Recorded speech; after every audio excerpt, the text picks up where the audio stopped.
I used to think every family hides a few secrets, but the family I married into hid something else entirely.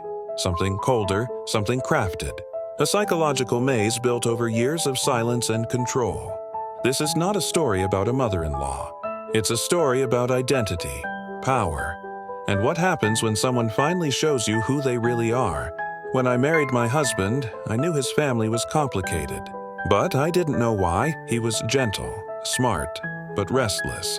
And whenever I asked about his childhood, his answers were vague. Too vague. The first time I met his mother, I felt it instantly. That subtle tension. That feeling of being evaluated. If you make him happy, we'll welcome you. It sounded normal. But the way she said it felt like a test. It started small, comments about how I cooked, how I spoke, how I wasn't supporting the family the right way. But beneath every criticism wasn't an attack on me. It was a reminder to him. He needs someone stronger than you. He's sensitive. Be careful with his emotions. Slowly, I realized she wasn't correcting me. She was shaping a role for me, in a game I didn't even know I had entered.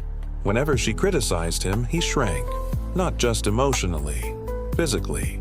His shoulders dropped, his voice softened. He became the obedient child she had created. One night after she left, he said quietly, "I don't know who I am without her voice." It broke my heart, but I didn't yet understand how deep her influence went. Everything changed during a family dinner. The air felt heavy, too controlled. She is not the right woman for you. But then, something unexpected happened. My husband stood up. If you don't respect my wife, you don't respect me. For the first time, he defended me. And in his mother's eyes, I saw something terrifying. Not anger, not disappointment, but fear of losing control. That night, his phone buzzed nonstop. Calls, voicemails. All from her, he ignored them until he didn't. If she takes you away from us, we'll take something away from her.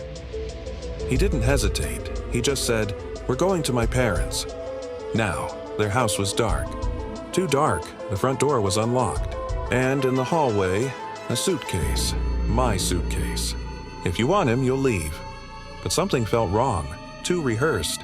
Like a scene prepared long before we arrived. I asked my husband what was going on, what he had told them. I told them, "I'm not enough for you." His mother didn't invent lies. She used his insecurities and turned them against us. Then his father spoke, with calm that felt unnatural. "Don't blame him, he's always been this way." "This way? How?" "He tests people. It's how he survives." He stood up, and suddenly, he wasn't the trembling, anxious man I knew. When people think you're broken, you can hide anything. They show their true selves when they think you're fragile. His voice wasn't fearful, it was analytical, focused, controlled. "I never manipulated any of you. I just observed. I watched reactions. I learned what made you loyal and what made you dangerous." He wasn't just hurt, he was hyper-aware.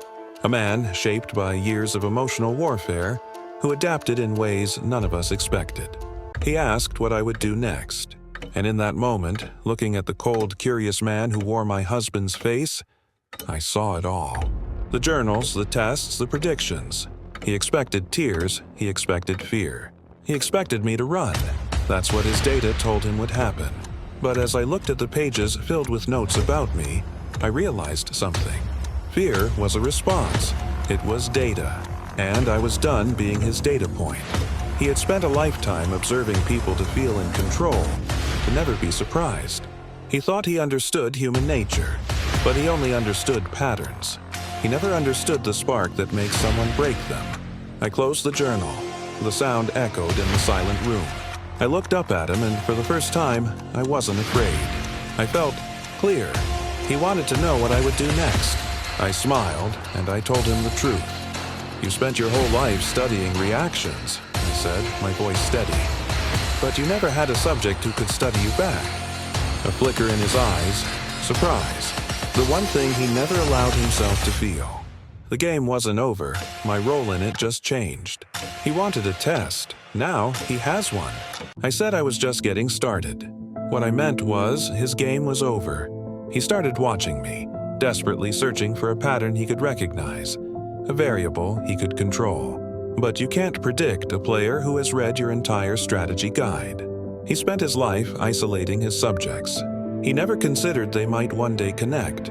So, I invited his parents to dinner, back to the same table where he had staged my breaking point. He thought he was walking into his arena. He was wrong. He was walking into mine. He tried to speak, but I cut him off. I looked his father in the eye and said, "He always knew you resented your wife's ambition." He wrote about it on page 47 of his 1998 journal. He called it your predictable insecurity. The silence that followed was different. It was the clean, quiet sound of a system crashing. The observer had been fully dissected by his own data. The experiment was over.